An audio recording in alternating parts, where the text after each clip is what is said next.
Betapa indahnya perjamuan kudus, betapa indahnya saat kami menyambutmu, betapa indahnya kehadiranmu yang bertata kuatkan iman kami. Senang sekali kita bisa kembali bersama lagi di hari yang ketiga dalam perjalanan rohani 5 hari ini. Kita akan memasuki refleksi bagian ketiga, menjadi imam ekaristis. Ketika Romo Indro menghubungi saya untuk berdiskusi tentang tema retret ini, beliau menyatakan tentang imamat dan ekaristi. Saya lalu berpikir untuk menghindari kajian sakramen teologis di dalam retret ini. Saya berpikir apa kiranya yang bisa saya sampaikan kepada para romo, pada monsinyur, supaya kita sekalian bisa menikmati panggilan khusus kita sebagai imam atau sebagai uskup. Di dalam proses pencarian itu, saya kemudian menemukan apa yang dikatakan oleh Henry Nouwen. Dia menulis satu buku pada tahun 1992 berdasarkan kenyataan persahabatannya dengan seorang Yahudi yang bernama Fred Bratman. Kalau para romo bisa lihat saya, ini kurang lebih bukunya, Life of the Beloved, Spiritual Living in a Secular World. Saya kemudian berusaha untuk memadukan poin-poin penting dari apa yang dikatakan oleh Nouwen untuk kebutuhan refleksi kita di dalam proses, dalam perjalanan 5 hari ini. Jadi bahan renungan kita hari ini pada refleksi ketiga ini bersumber pada refleksi Nouwen tentang keberadaan kita sebagai orang yang dikasihi Tuhan, yang hidup atau sedang mengarung di arus sekularisme yang sangat deras ini. Meskipun saya tidak mengutip pemikirannya secara lurus. Buku ini diterjemahkan oleh Kardinal Suharyo, sudah ada di dalam versi bahasa Indonesianya, sudah cukup lama. Ini salah satu buku yang secara pribadi saya baca setiap tahun, mengulang terus untuk membarui kehidupan saya secara pribadi, karena menurut saya salah satu buku terbaik yang pernah ditulis dalam konteks spiritualitas. Pasti para romo, monsinyur tahu tentang buku ini. Untuk tidak kehilangan rel sejak hari pertama, kemudian hari kedua, dan kita akan memasuki hari ketiga, refleksi yang ketiga, saya coba merajut sedikit poin-poin yang sudah kita renungkan sejak hari pertama. Kita mulai dengan konteks dan tantangan di mana kita berada, di mana kita menghidupi panggilan khusus kita sebagai orang-orang pilihan Tuhan. Tentu ada banyak cara mendefinisikan tentang dunia di mana kita hidup. Saya hanya menggarisbawahi beberapa. Dunia sebagai satu tempat yang istimewa, yang sangat luar biasa, dan kita beruntung bahwa kita bisa hidup di dalam planet ini. Untuk mencari kebahagiaan yang lebih sempurna, tentu kita tidak perlu keluar ke planet lain. Kita hanya menikmati semua pemberian Tuhan di dunia ini.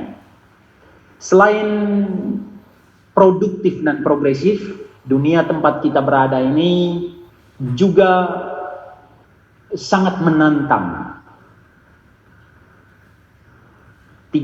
dua sosiolog penting di zaman kita, meskipun mereka sudah meninggal, Giddens menyebut itu dengan dunia tunggang langgang. Tantangannya adalah kita berada di dalam atau di luar gerakan yang begitu cepat. Kalau kita berada di luar, kita harus berlari cepat supaya kita tidak ketinggalan kereta. Kalau kita berada di dalam gerakan itu, kita harus membangun ritme yang baik supaya kita tidak terpental keluar dari gerakan perubahan yang begitu cepat. Kemudian Zygmunt Bauman menyebut masyarakat kita sebagai masyarakat cair. Segala sesuatu itu serba cair, dan tantangannya adalah satu, membangun soliditas hidup atau komitmen hidup, termasuk komitmen menghidupi imamat kita. Dan tantangan yang kedua adalah bagaimana kita mengarung di dalamnya, lalu tidak terseret atau tidak tenggelam di dalam arus itu. Kemudian yang ketiga, seorang biksu, seorang Buddha dari Vietnam, Thich Han, menurut saya salah satu tokoh yang sangat menjadi inspirator banyak orang di Asia maupun di Eropa. Dia mengatakan dunia kita ini adalah dunia bising, karena ada banyak sekali hal yang terjadi dan tidak bisa diuraikan satu persatu sampai kita mengalami kebingungan, entah sosial, entah spiritual. Nah, kebingungan spiritual tampak dalam banyak bentuk, diantaranya teodise, di mana kita seolah-olah mempertanyakan mutu atau kualitas kredibilitas Tuhan. Dan itu dikaitkan dengan tantangan-tantangan yang baru yang sangat menantang kita dalam pencarian kekudusan kita. Oleh Paus Fransiskus itu disebut dengan neopelagianisme dan neognostisisme. Hidup yang tidak mengandalkan rahmat dan beriman hanya di kepala tanpa hati. Kita menambahkan yang lain kemarin, ada apostasi, penolakan secara sengaja kehadiran Tuhan di dalam hidup kita, dan lain sebagainya. Kemudian, apapun bentuk dari dunia ini, apakah dia tunggang langgang, apakah dia cair, apakah dia bising, yang pasti karunia imamat itu akan tetap awet hingga kapanpun. Dan kita punya bukti untuk mengatakan itu secara sangat meyakinkan, bahwa imamat itu telah menyejarah dari perjanjian lama hingga perjanjian baru. Dan hingga kapanpun kita akan tetap awet. Mengapa? Karena imamat itu adalah karisma, karunia khusus yang diberikan oleh Roh Kudus kepada gereja dan dunia demi kebaikan kolektif. Jadi dengan renungan semacam ini kita sudah menyadari bahwa imamat kita itu adalah satu hadiah kolektif, hadiah yang demi kebaikan kolektif, kebaikan banyak. Bon ecclesiae atau bon communis.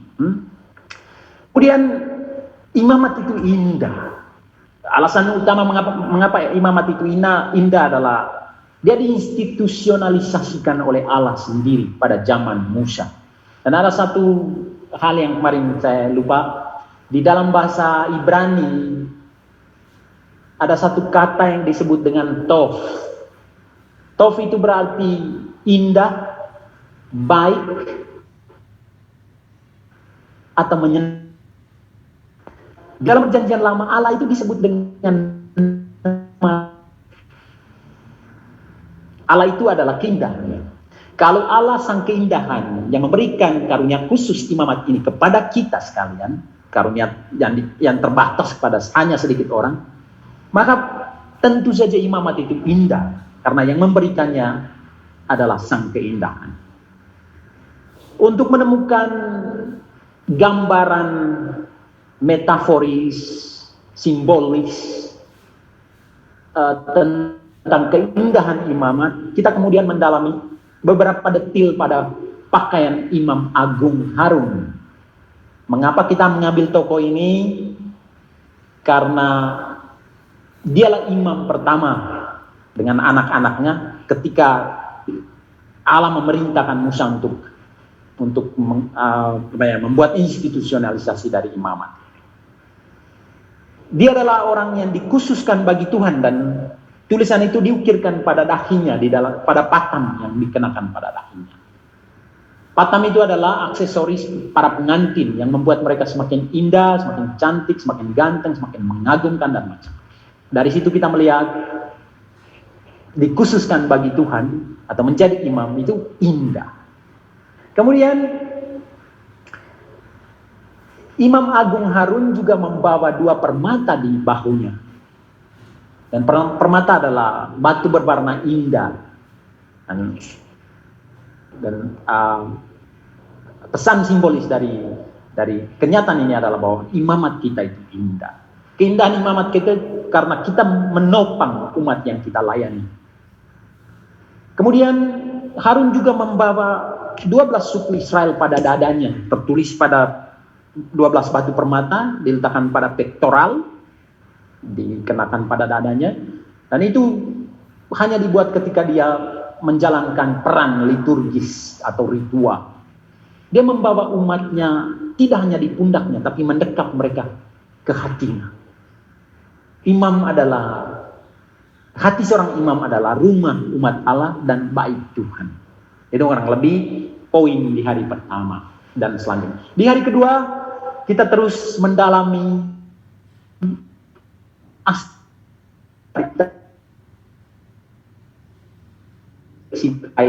arti atau esensi panggilan imamat, panggilan menjadi imam berdasarkan 3 huruf yang membentuk nama imam.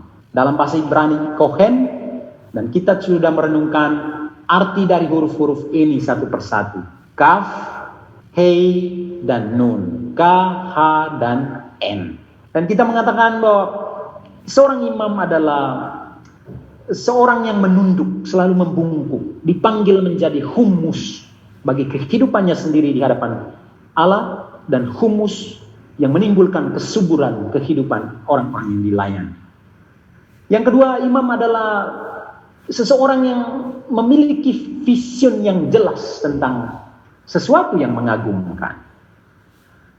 Dia membuka cakrawala agar umat memandang keindahan Tuhan.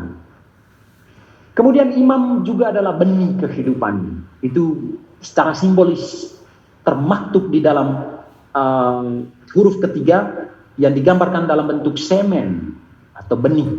Kita ini adalah benih kehidupan dan kita adalah kehidupan. Kita katakan kemarin, keadaan kita sebagai imam yang membungkuk, menunduk,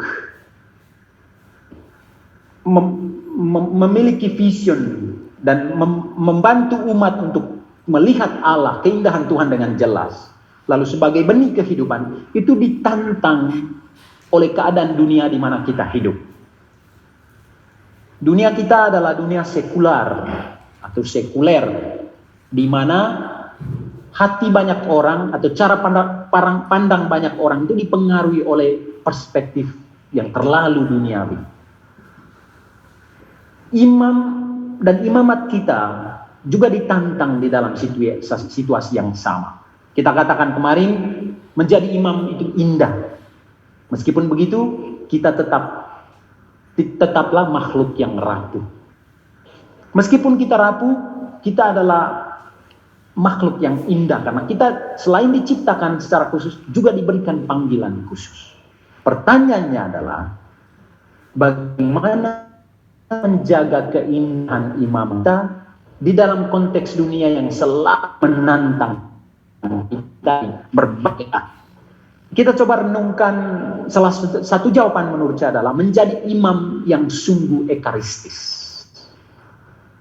Apa artinya menjadi imam yang sungguh ekaristis?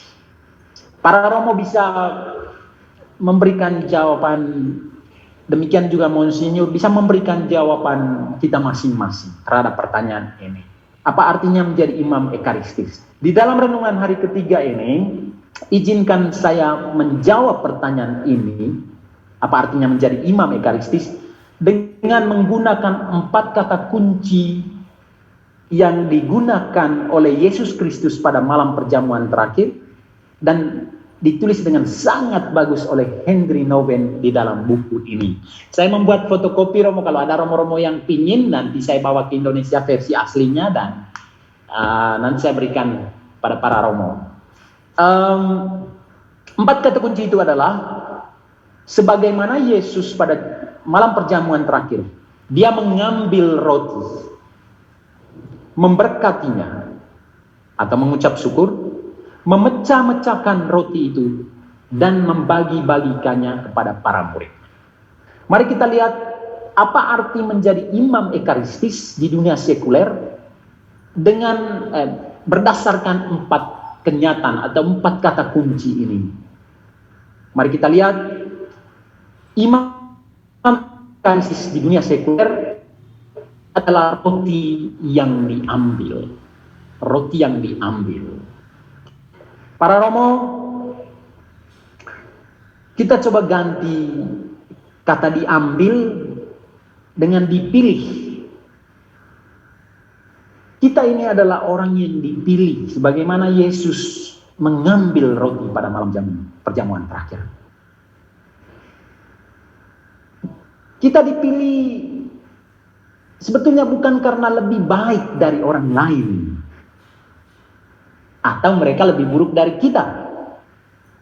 Jadi panggilan kita sebagai imam tidak dibangun di atas logika kompetisi, tetapi di atas logika kasih. Kalau saya banyak kali mengalami tantangan ini, tantangan klerikalisme. Kalau saya jatuh di dalam tantangan klerikalisme, sedikit tidak saya dipengaruhi oleh cara pandang saya terhadap imaman. Kadang-kadang saya merasa saya itu dipilih sebagai imam, sebagai orang dipilih secara istimewa, karena itu saya pasti lebih baik dari yang lain, lebih baik dari umat yang saya layani. Seolah-olah panggilan imamat itu adalah buah dari satu kompetisi, jadi dibangun di atas logika kompetisi. Sebetulnya tidak. Yang tepat adalah kita menjadi imam bukan karena lebih baik dari orang lain, tapi karena kita dikasihi oleh Tuhan dan kita diperkenankan untuk menerima panggilan khusus ini. Jadi logikanya adalah logika kasih. Hanya Allah yang tahu mengapa kita dipilih. Hanya Allah yang tahu. Monsignor Yohanes dipilih menjadi uskup Tanjung Karang. Kemudian dalam waktu dekat akan pindah ke Palembang ya Romo ya, Monsignor ya. Itu rahasia Tuhan.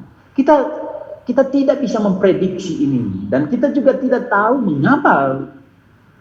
mengapa kita seperti ini, mengapa kita yang dipanggil dan bukan orang lain.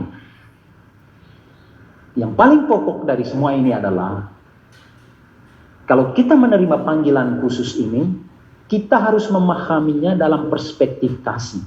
Artinya, saya dipanggil selalu untuk mereka. Jadi kita untuk mereka, imam untuk umat. Yesus mengambil roti untuk semua mereka. Kecepatan perubahan dan kompleksitas masalah di dalam dunia tunggang langgang, masyarakat cair, dunia yang hiruk pikuk ini, kadang-kadang Romo membuat kita keliru atau salah memandang siapa diri kita sebenarnya. Saya mengatakan di hari pertama tujuan retret, semua retret adalah pembaruan semangat hidup ya. Jadi refleksi ini arahnya ke sana supaya kita membarui hidup kita. Dunia ini kadang-kadang membuat kita keliru memandang siapa kita sebenarnya. Ketika kita sakit misalnya, kita kerap memandang bahwa kita adalah orang yang tidak beruntung. Mungkin ketika kita ditempatkan di paroki di kampung, di tempat yang jauh, kita merasa saya tidak seberuntung seperti imam-imam yang ditugaskan di paroki-paroki di kota.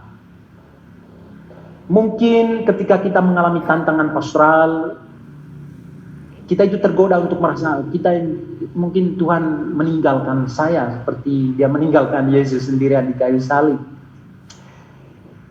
Dunia yang tunggang langgang ini karena berlari begitu cepat, masyarakat yang cair dan hiruk pikuk ini sekali lagi membuat kita salah memandang siapa kita sebenarnya. Menurut Henry Nouwen, kita harus mengklaim identitas kita sesungguhnya sebagai orang yang memang dipilih secara khusus oleh Tuhan, yang diukirkan pada patam di dahi kita, kudus dan khusus bagi Tuhan. Pertanyaannya adalah, bagaimana cara mengklaim bahwa kita adalah orang yang dikasihi dan dipilih Tuhan secara khusus? John Henry Nouwen memberikan beberapa pedagogi, memberikan beberapa cara untuk mengklaim keadaan kita sebagai orang yang dipilih secara khusus. Yang pertama, tidak berhenti mengatakan kebenaran tentang siapa kita sesungguhnya, yakni orang yang dipilih dan diurapi Tuhan secara khusus. Kita ini dikasihi oleh Tuhan. Dikasih. Ada satu anekdot di Filipina, Romo Indro tahu. Orang-orang di sini katanya bertanya, kenapa Bunda Maria yang dipilih untuk menjadi Ibu Yesus? Mereka bertanya-tanya tentang itu anekdot ya, maka nyata atau tidak kejadiannya, tapi yang kita tahu adalah anekdot. Ada orang yang menjawab, katanya, sebenarnya tidak harus Bunda Maria, tidak harus perawan Maria yang menjadi Ibu Yesus. Tetapi ketika malaikat Gabriel datang ke Filipina, dia tidak menemukan satu perawan pun di sini, sehingga dia pindah ke Nazaret. Itu anekdot ya, Monsinyur dan para romo. Jadi hanya Tuhan yang hanya Tuhan yang tahu mengapa kita dipilih secara khusus. Dan kita harus berani mengatakan kebenaran bahwa kita memang dipilih secara khusus. Tapi itu tidak berarti bahwa kita harus menjauh dari orang-orang yang kita layani, orang-orang lain, karena mereka tidak dipilih secara bukan. Kita selalu dipilih untuk mereka. Kadang-kadang dunia ini memanipulasi identitas kita sesungguhnya ya. Kita itu imam tapi seolah-olah tidak imam. Dunia ini sangat mengarahkan kita kepada manipulasi identitas semacam ini. Apa yang paling pokok adalah kita tidak boleh berhenti mengatakan kebenaran tentang siapa kita sesungguhnya, yakni orang yang dipilih secara khusus oleh Tuhan. Yesus, para romo dan Monsinyur, Yesus mengalami berbagai bentuk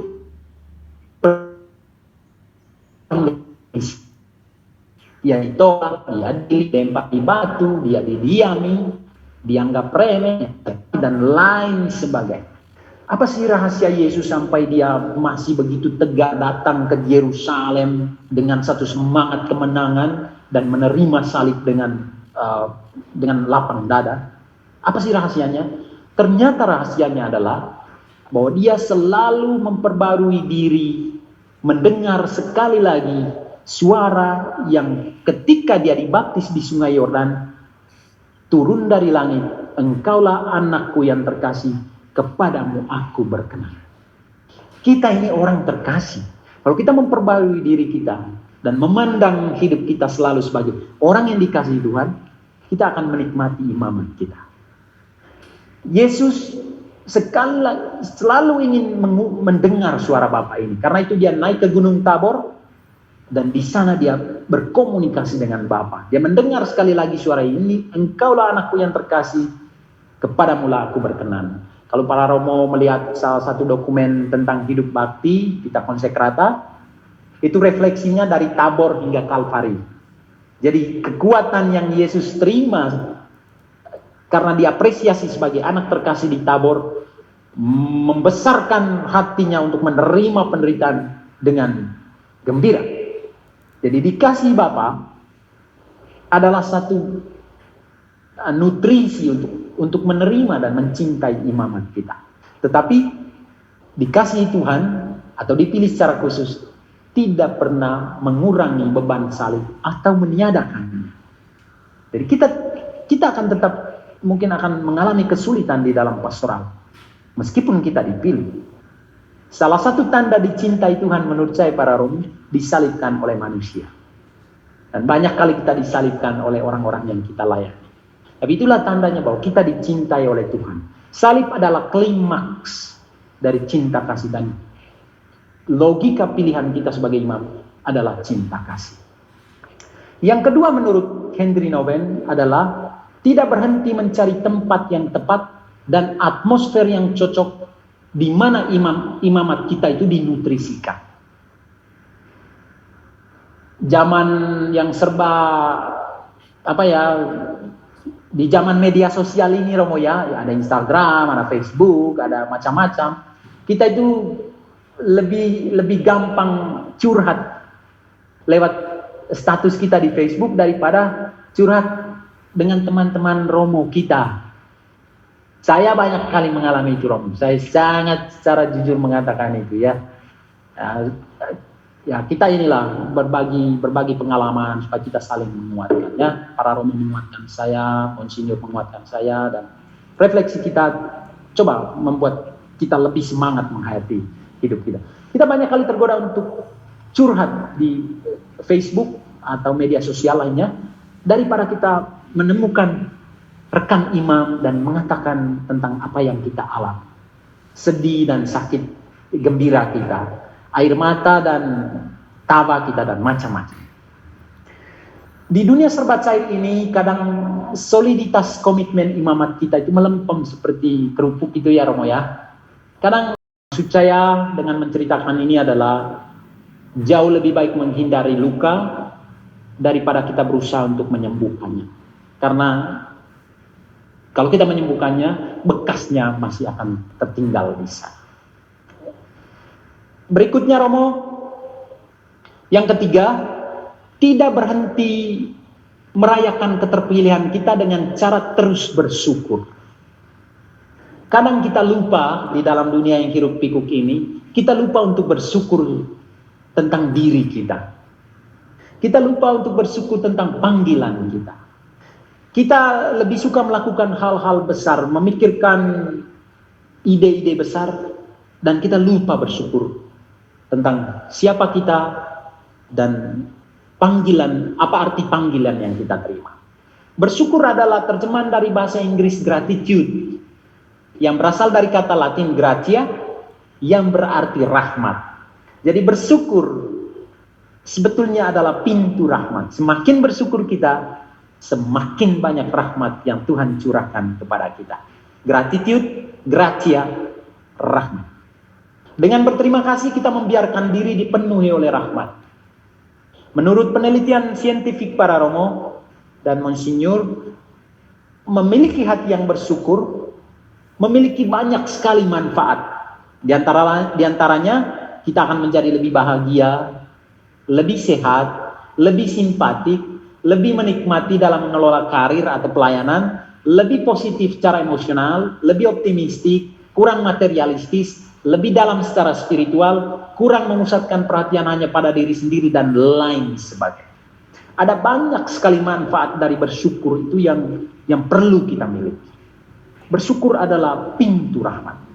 Dan kita akan menjadi lebih sehat, baik secara fisik, secara batin, secara rohani, maupun secara mental.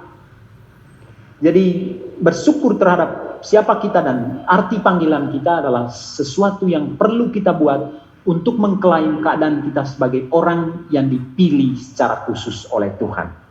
Begitu pentingnya bersyukur sampai Tuhan Yesus meninggalkan wasiat, barisan utama kepada kita, yaitu syukur. Perayaan Ekaristi. Pada malam perjamuan terakhir, dia merayakan Ekaristi dan mewariskan itu sebagai barisan terakhir kepada kita. Dia katakan, lakukanlah ini sebagai kenangan akan aku. Lakukan ini maksudnya rayakanlah syukur sebagai kenangan akan. Syukur adalah satu warisan yang sangat penting untuk orang Kristiani, orang Katolik, dan terutama untuk kita. Dan imam adalah jabatan sakramental untuk merayakan syukur ini, merayakan wasiat ini, merayakan barisan yang diberikan Yesus pada saat terakhir sebelum dia mati di kayu salib. Berikutnya, imam ekaristis di dunia sekuler adalah roti yang diberkati. Setelah Yesus mengambil roti, dia kemudian memberkatinya. Untuk kata kerja memberkati, Injil Markus dan Matius gunakan istilah Yunani eulogein, memberkati. Eu itu berarti baik sebetulnya. Logos itu berarti kata. Jadi kata baik. Memberkati itu kata baik. Eu, logos, eulogein. Jadi itu persis yang juga diterjemahkan di dalam bahasa Latin, dalam versi Latin. Oleh Lukas dan Paulus, kata eulogein ini diganti dengan kata eukaristein. Eu juga baik, karistein, syukur. Jadi bersyukur, membuat syukur yang baik. Mengucap syukur atau berterima kasih sebagai ungkapan yang baik. Jadi Yesus mengambil roti dan dia mengatakan kata baik.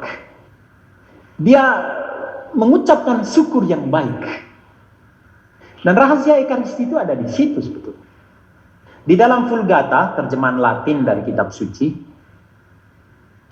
kata eulogein diterjemahkan dengan benedicit, yang berasal dari akar kata benedicere, yang berarti mengucapkan kata-kata baik, berbicara baik, mengatakan yang baik, hal yang baik. Sedangkan kata Eucharistein diterjemahkan dengan gratias, yang berarti atau yang berasal dari kata gratus, yang berarti menyenangkan. Sebagaimana dikatakan sebelumnya, kata gratia ini juga berarti rahmat. Singkat kata Pak Monsinyur dan para Romo, memberkati berarti atau berterima kasih, menyatakan kebaikan yang mendatangkan rahmat Tuhan bagi sesuatu atau seseorang. Jadi Yesus mengambil roti dan mengucap syukur, mengatakan kata baik, eulogein. Seperti roti ekaristis para Romo, kita adalah orang bukan hanya diambil, dipilih secara khusus, tapi juga diberkati secara khusus. Apa artinya?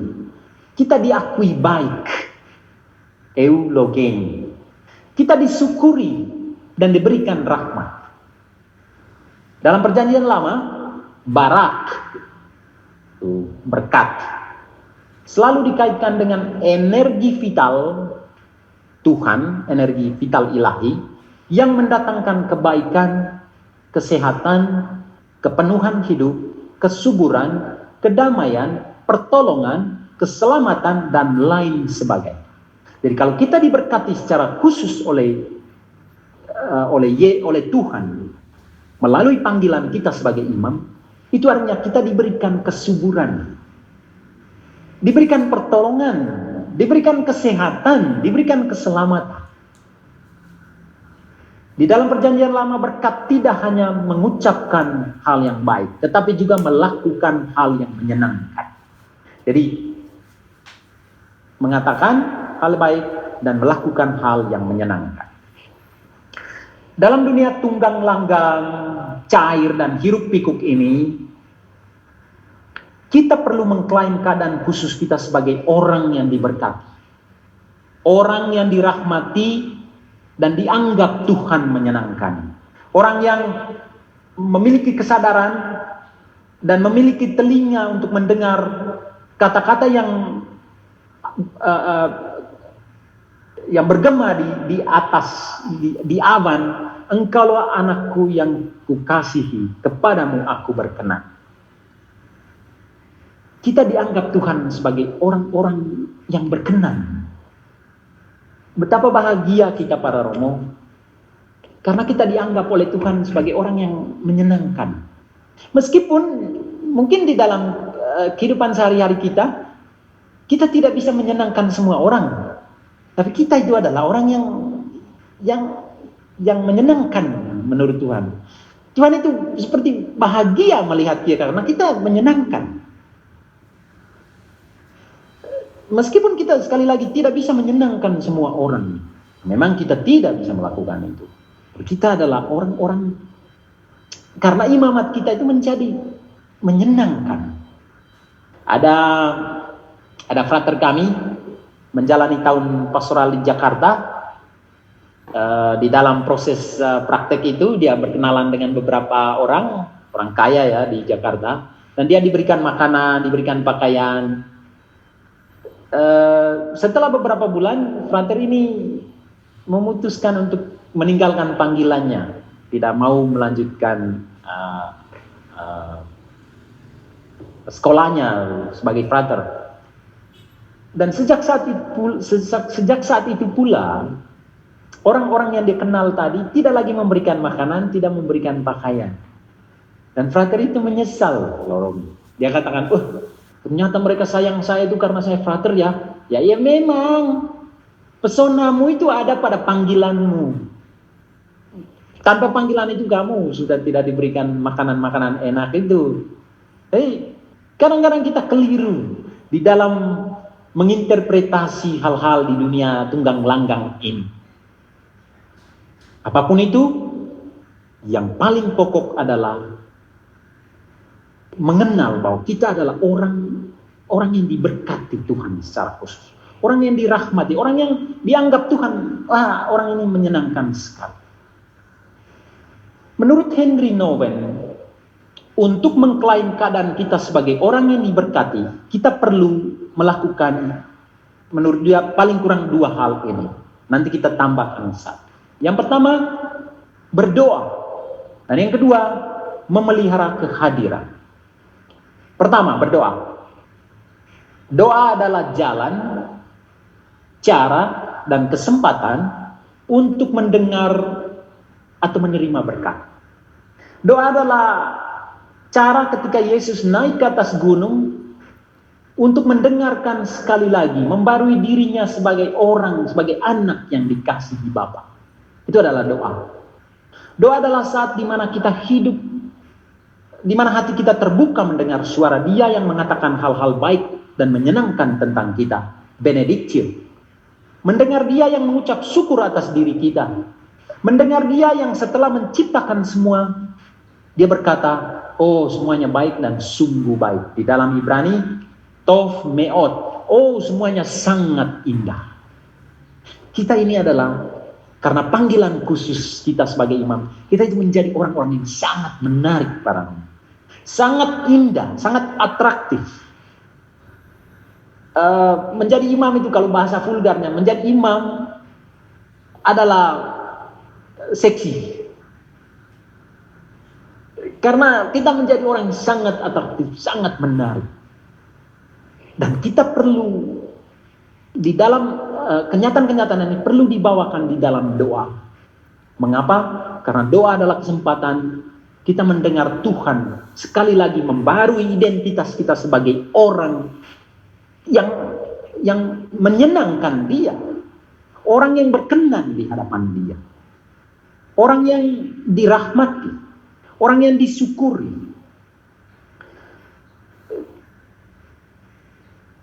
Doa adalah kesempatan mendengar Tuhan mengafirmasi dan mengapresiasi kita.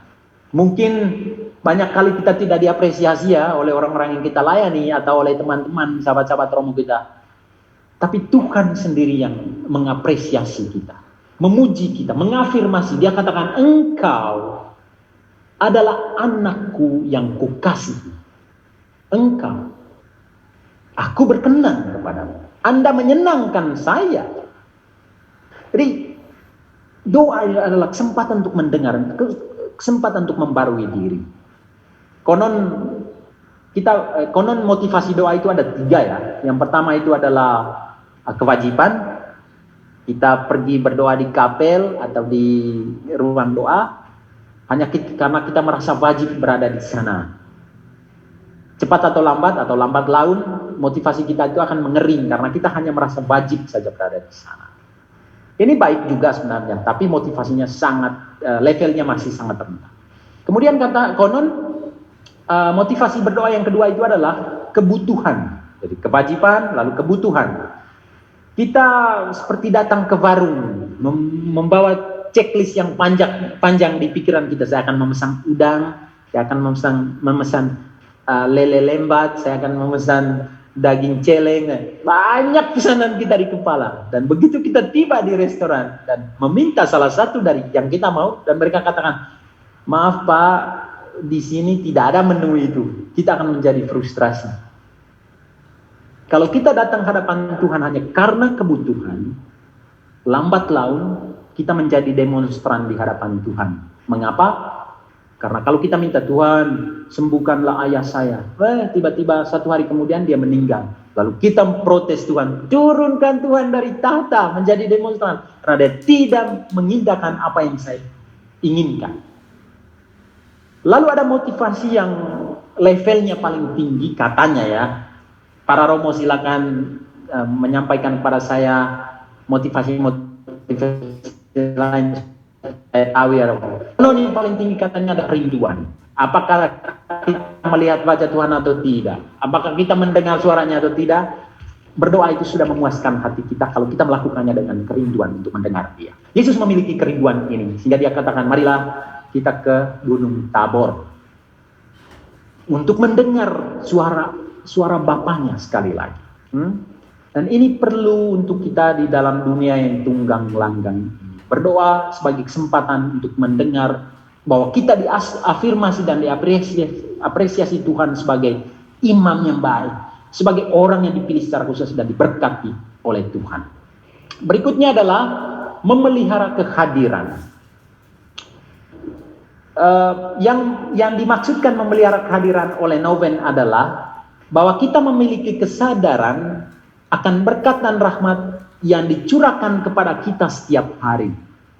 Bahwa kita selalu merasa bahwa Tuhan mencurahkan rahmat ini setiap saat, setiap hari kepada kita. Jadi tidak ada hari tanpa rahmat. Kalau kita memiliki kepekaan batin dan kesadaran untuk melihat bahwa Tuhan selalu mencurahkan rahmat setiap hari, kita itu dengan cara itu kita mengklaim bahwa kita ini adalah orang-orang yang diberkati Tuhan. Kita selalu diberkati para Romo. Perkara mungkin pagi ini motor saya rusak dan saya tidak bisa pergi ke satu kampung untuk pastoral, untuk melayani misa, itu tidak mengurangi kenyataan bahwa kita diberkati setiap hari oleh Tuhan. Menjadi orang yang diberkati adalah menjadi orang yang diakui Tuhan menyenangkan di hadapan Dia. Berikutnya Romo, Novem menyampaikan dua cara untuk mengklaim bahwa kita adalah orang yang berkati. Saya tambahkan satu lagi, yaitu memiliki keheningan batin. Para Romo, di dunia yang hiruk pikuk ini, ketika kita mengalami kompleksitas masalah yang begitu besar, kadang kita tidak punya ruang batin yang hening. Keheningan tidak berarti ketiadaan bunyi atau the absence of sounds. Silentium atau keheningan adalah disposisi batin yang dikaitkan dengan tiga hal berikut ini. Sekali lagi, keheningan itu tidak melulu berarti keadaan tanpa bunyi atau the absence of sounds. Keheningan batin dikaitkan dengan tiga kenyataan spiritual berikut ini. Ini berasal dari sejarah hidup bakti ya para Romo. Tapi saya sangka ini sangat bagus untuk kita untuk memperbarui keheningan batin kita. Yang pertama itu adalah amerimnia. Amerimnia itu berarti hilangnya kekhawatiran. Banyak kali kita khawatir dan hidup kita itu dikuasai oleh ketakutan atau kekhawatiran. Keheningan batin ini dikaitkan dengan keyakinan filial, keyakinan Yesus sebagai putra Allah yang Ia rekomendasikan di dalam Injil, yakni mengatasi kecemasan atau ketakutan dengan berserah diri sepenuhnya kepada Bapa. Kita punya keyakinan bahwa kita adalah putra yang diberkati secara khusus oleh Allah, dan kita berserah diri kepada Tuhan. Sebut aminnya. Membuat kita merasa seperti, kadang-kadang seperti anak kecil, Romo. Seperti anak kecil yang berlari kepada bapaknya hanya untuk minta satu hal sederhana, dipeluk oleh bapaknya. Kalau kita memiliki kesadaran untuk selalu minta dipeluk oleh Tuhan, itulah yang disebut keheningan batin. Ini adalah situasi di mana kita ingin diselimuti oleh kuasa kebapaan Allah. Dan Yesus memiliki semangat amerimnya ini. Dia ingin selalu dipeluk oleh Bapaknya. Bahkan di salib dia mengatakan, Eli, Eli lama sabachthani. Bapa, jangan tinggalkan saya. Diselimuti oleh kuasa kebapaan. Kalau kita memiliki kesadaran untuk selalu diselimuti oleh Bapa, itulah yang kita sebut dengan keheningan batin. Dan kita perlu itu untuk mengklaim bahwa kita adalah orang-orang yang diberkati Tuhan secara khusus. Yang berikutnya adalah nifsis.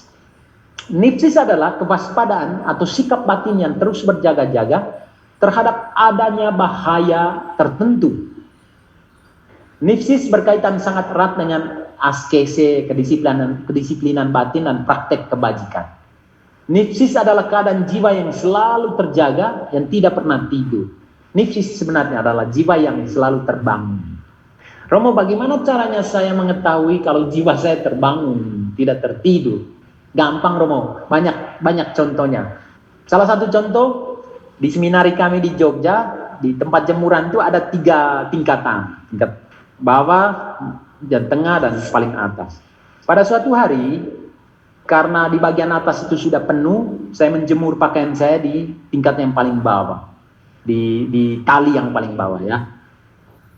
Setelah 1 hari, saya ke sana, ke tempat jemuran itu, pakaian saya itu sudah basah lagi. Mengapa? Karena ada teman saya yang menjemurkan pakaian basahnya di atas dan membiarkan pakaian saya sudah kering itu basah kembali. Apa persoalannya di sini adalah kesadaran. Batin yang tidak tidur, batin yang selalu terjaga. Ada banyak contohnya, para Romo pasti memiliki banyak contoh. Begitu juga Monsignor. Di nifsis, kita memiliki sikap batin yang selalu terjaga, berjaga-jaga. Berikutnya melete. Melete adalah latihan atau meditasi yang dilakukan dengan mengulang-ulangi kata atau kalimat tertentu dengan lantang yang mempersiapkan jiwa kita untuk terus berdoa dengan penuh konsentrasi. Kita mengulangi mantra tertentu, doa pendek, kata-kata tertentu ya dari kitab. Di monasteri Pachomius pada abad keempat, para rahib itu mengulang ayat-ayat kitab suci tertentu ketika mereka pergi kerja di kebun atau ketika mereka pergi ke kamar makan. Dulu para rahib di padang gurun ini mengatakan kata itu dengan suara yang lantang. Untuk mereka tidak ada apa-apanya, maksud saya tidak apa-apa karena mereka tinggal berjauhan pada waktu itu. Meskipun kita berteriak, orang lain tidak akan dengar. Tapi kemudian beberapa rahib menyembunyikan doa singkat mereka di dalam batin dan mereka melafalkannya hanya secara silensius. Nah, kata-kata yang dilafalkan secara silensius ini disebut dengan krupte melete di dalam sejarah hidup bakti. Dan ini adalah salah satu bentuk keheningan.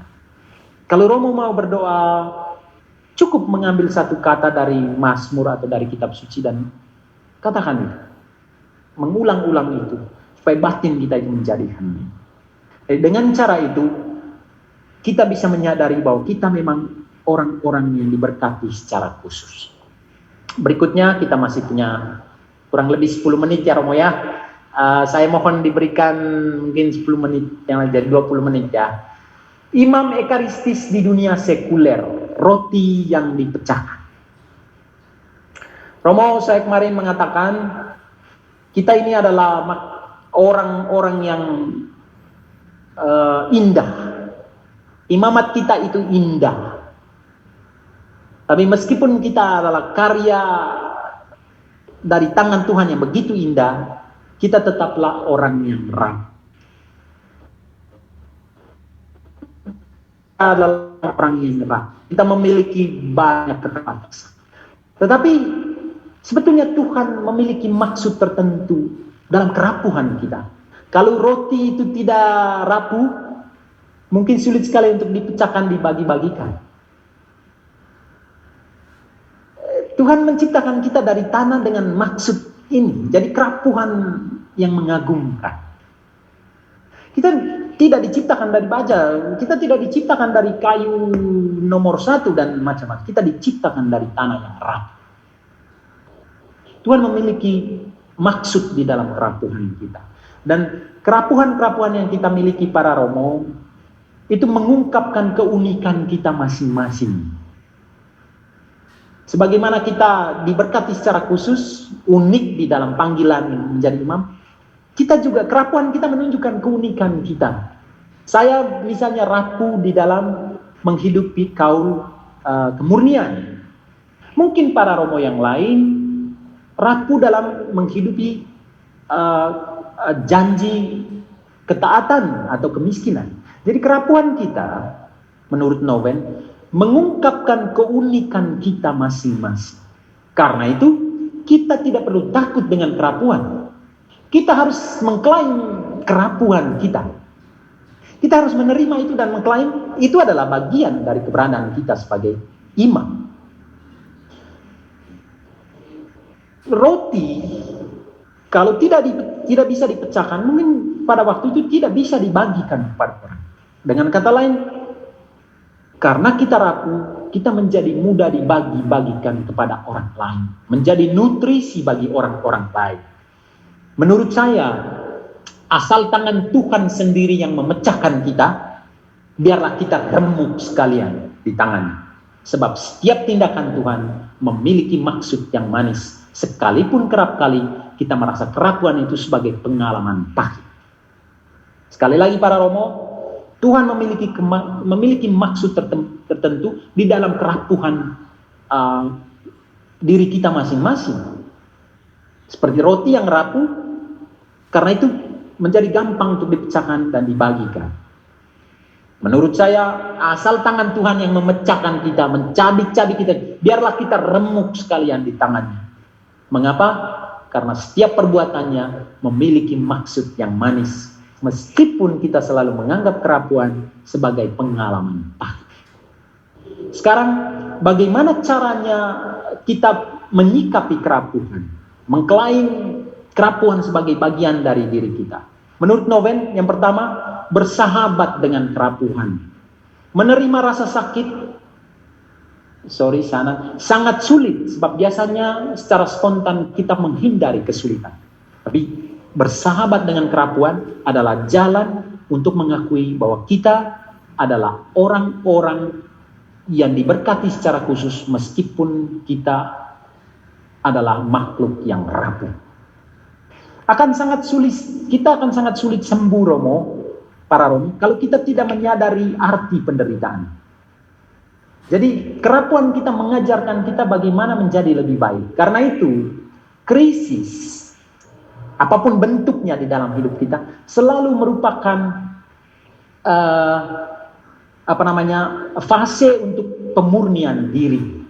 Krisis itu adalah tantangan yang membuat kita lebih kuat. Krisis adalah kesempatan di mana kita bisa membarui diri kita. Karena itu jangan takut dengan kerapuhan kita. Kita harus mengklaim bahwa kita memang makhluk yang rapuh tapi indah di dalam kerapuhan. Asal tangan Tuhan yang merapuhkan kita, biarlah kita remuk sekali. Karena tujuan dia pasti manis. Berikutnya, memandang kerapuhan sebagai berkat. Kalau kita menganggap kerapuhan kita sebagai kutukan, kita menjadi dipenuhi oleh perasaan-perasaan yang negatif. Kita bahkan underestimasi terhadap diri kita. Padahal kita ini adalah makhluk mulia dalam kerapuhan. Dan kerapuhan kita adalah berkat. Tantangan dan kesulitan yang kita miliki merupakan pabrik yang membuat hidup kita itu lebih bermutu dan koheren. Krisis yang kita, percaya saja Romo, kalau kita pernah mengalami krisis, hidup kita itu akan berubah menjadi lebih kuat. Dan krisis itu adalah pabrik yang membuat hidup kita lebih bermutu dan lebih koheren. Saya waktu selesai kuliah di Kentungan, saya dikirim oleh superior saya memilih, membuat pilihan. Mereka bilang, kembali ke rumahmu atau ke tempat novisiat untuk menjalani red top, semacam hair top. Saya waktu itu krisis berat para romo. Saya kembali ke rumah, tapi saya tidak menemukan kedamaian di rumah. Beberapa hari kemudian saya memutuskan untuk pergi ke tempat novisiat itu sebagaimana superior saya memerintahkan saya, dan saya diterima dengan sangat baik di sana oleh seorang pastor Spanyol, magister novis pada waktu itu, dan dia mengatakan, asal kamu mencintai panggilanmu, lakukan apapun yang kamu mau. Itulah sebenarnya gerbang pemulihan hidup saya kala itu. Saya mengalami krisis berat para romo, saya mengalami krisis berat Monsinyur, tapi krisis itu membuat saya lebih mencintai panggilan saya. Berhadapan dengan keadaan yang sulit, kita harusnya bersyukur dan memandang kesulitan-kesulitan dan krisis-krisis kita sebagai berkat yang Tuhan berikan kepada kita. Berikutnya, imam ekaristis di dunia sekuler, roti yang dibagikan. Kita ini adalah imam yang diambil, imam yang diberkati, imam yang dipecah-pecahkan, dan sekarang imam yang diberikan. Menurut Henry Nouwen, kepenuhan hidup manusiawi kita, terutama sebagai orang Kristen ya, ada pada aspek memberi. Tapi memberi di sini bukan hanya memberi barang, tapi memberi diri sendiri. Mengapa? Yesus memberikan seluruh dirinya untuk kesuburan, keselamatan, dan kebahagiaan umat manusia. Jadi kepenuhan hidup kita sebagai murid Kristus ada pada aspek memberi. Sekali lagi, bukan hanya memberi sesuatu, tetapi memberi diri kita. Jadi bukan memberi sesuatu, tapi memberi seseorang, yaitu diri kita sendiri. Bukan memberi something, tapi memberi someone, memberi diri kita. Seperti Yesus memberikan dirinya, dan di sanalah dia menjawab apa yang dikatakan oleh Bapaknya pada kesempatan pembaptisan. Engkaulah anakku yang kukasihi. Dan jawaban Yesus ada pada memberi diri seluruhnya kepada Bapa di atas salib. Dengan cara itu Yesus mengatakan, engkaulah Bapa yang kukasihi, kepadamu aku berkenan. Memang Yesus secara literal tidak mengatakan kata-kata ini, tapi dari versi Aram, kata terakhir yang digunakan Yesus menurut Injil Yohanes, yaitu selesai atau sudah selesai, menurut versi Ibrani atau Arab, itu mengungkapkan satu persembahan diri yang dilandasi oleh kasih. Yang dilandasi oleh kasih, bahwa Yesus menjawab Bapaknya dengan memberikan seluruh dirinya di atas salib. Seolah-olah Yesus mengatakan, engkaulah Bapa yang kukasihi, kepadamu aku berkenan. Jadi jawaban dari apa yang dikatakan Yesus di awal karya publiknya. Para romo, di dunia hiruk pikuk ini yang diwarnai oleh materialisme dan lain sebagainya, kita kerap kali tergoda untuk mengukur hidup kita dengan apa yang kita miliki, dan lupa kalau kita dikonsekrasikan atau dikuduskan untuk diberikan kepada orang lain, giving. Jadi sukacita, kebahagiaan dan kedamaian terang Nouwen berasal dari keikhlasan memberi diri kepada orang lain, sebagaimana Yesus contohkan di atas salib. Untuk mengklaim keberadaan kita sebagai roti yang diberikan, atau sebagai orang-orang yang diberikan pada orang lain, imam untuk mereka, imam untuk umat, kita perlu jadikan hidup dan mati kita sebagai pemberian istimewa kepada orang lain. Pertama, menjadikan hidup kita sebagai pemberian istimewa kepada orang lain. Imamat adalah roti yang menutrisi orang-orang yang mengalami kelaparan rohani. Karena itu, menjadi imam yang suci bukan pilihan, melainkan keharusan. Tetapi menurut Gaudete et Exsultate, kita suci di dalam keterbatasan kita. Jangan menunggu menjadi orang suci ketika kita dikanonisasi ya. Kita sudah suci di dalam keadaan kita sebagai makhluk yang rapuh dan berdosa. Kita ini sudah suci. Oke? Jadi imamat adalah pemberian yang istimewa kita kepada orang lain yang menimbulkan kehidupan. Yesus Kristus adalah roti hidup yang diambil, diberkati, dipecahkan dan dibagikan oleh Bapa kepada umatnya. Dan Kristus adalah hidup. Akulah jalan, kebenaran dan hidup. Seperti Kristus, kita memberikan hidup kita sebagai nutrisi kepada orang-orang yang kita layani. Kedua, menjadikan kematian kita sebagai pemberian istimewa kepada orang lain. Usai merayakan misa perdana Romo pada tahun 2006, saya bercakap-cakap dengan ibu saya tentang perasaan dia melihat anaknya ya. Melihat saya merayakan misa untuk pertama kali. Dia katakan gini, "Ya, saya sangat senang, bahagia sekali melihat kamu merayakan misa. Tapi saya akan menjadi sangat bahagia kalau para imam menghayati imamatnya sampai mati." Saya waktu itu terpukul karena saya tidak mengharapkan jawaban itu. Dia bilang, "Saya bahagia melihat kamu merayakan misa perdana. Tapi saya akan menjadi sangat atau lebih bahagia kalau kamu atau para imam menghidupi imamatnya sampai mati." Saya rasa kebenaran dari kata-kata ibu saya ini sangat penting. Begitu sederhana tapi mengandung pesan yang mendalam. Antara lain mempertahankan imamat hingga mati adalah untuk kita adalah sebuah panggilan. Kematian bersama imamat ini, kita mati membawa serta imamat kita ini, merupakan salah satu bentuk pemberian diri yang menutrisi iman orang lain. Contohnya begini, saya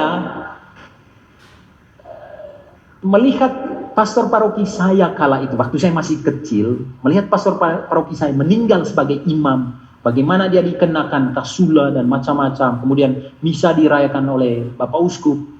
Saya itu tertarik menjadi imam akhirnya. Saya pingin menjadi imam. Jadi kematian dia itu seperti katekese silensium terhadap saya tentang indahnya panggilan imam. Sampai sekarang di dalam ibadat kami ya sebagai Claretian, kami selalu membaca nama orang-orang yang meninggal setiap tanggal tersebut di dalam bulan untuk setahun dan macam-macam. Saya ketika melihat para misionaris kami yang daftarnya begitu panjang, meninggal dengan imamatnya, saya tuh merasa ini nekrologium ini seperti buku katekese silensium, katekese mistagogis senyap yang menguatkan dan mendewasakan panggilan saya sebagai imam. Saya akhirnya menjadi semakin mencintai panggilan imamat saya, melihat kematian mereka bersama imamat mereka. Kematian seperti ini adalah kematian yang menutrisi. Jadi mari kita jadikan hidup dan mati kita sebagai kabar gembira bagi orang-orang di sekeliling kita. Itu para Romo dan Monsinyur yang bisa saya katakan untuk kesadaran kita akan betapa indah dan pentingnya imamat semakin kuat sehingga kita menjalaninya dengan menikmati. Terima kasih banyak. Saya kembalikan kepada Romo Indro atau Romo lain. Monggo. Betapa indahnya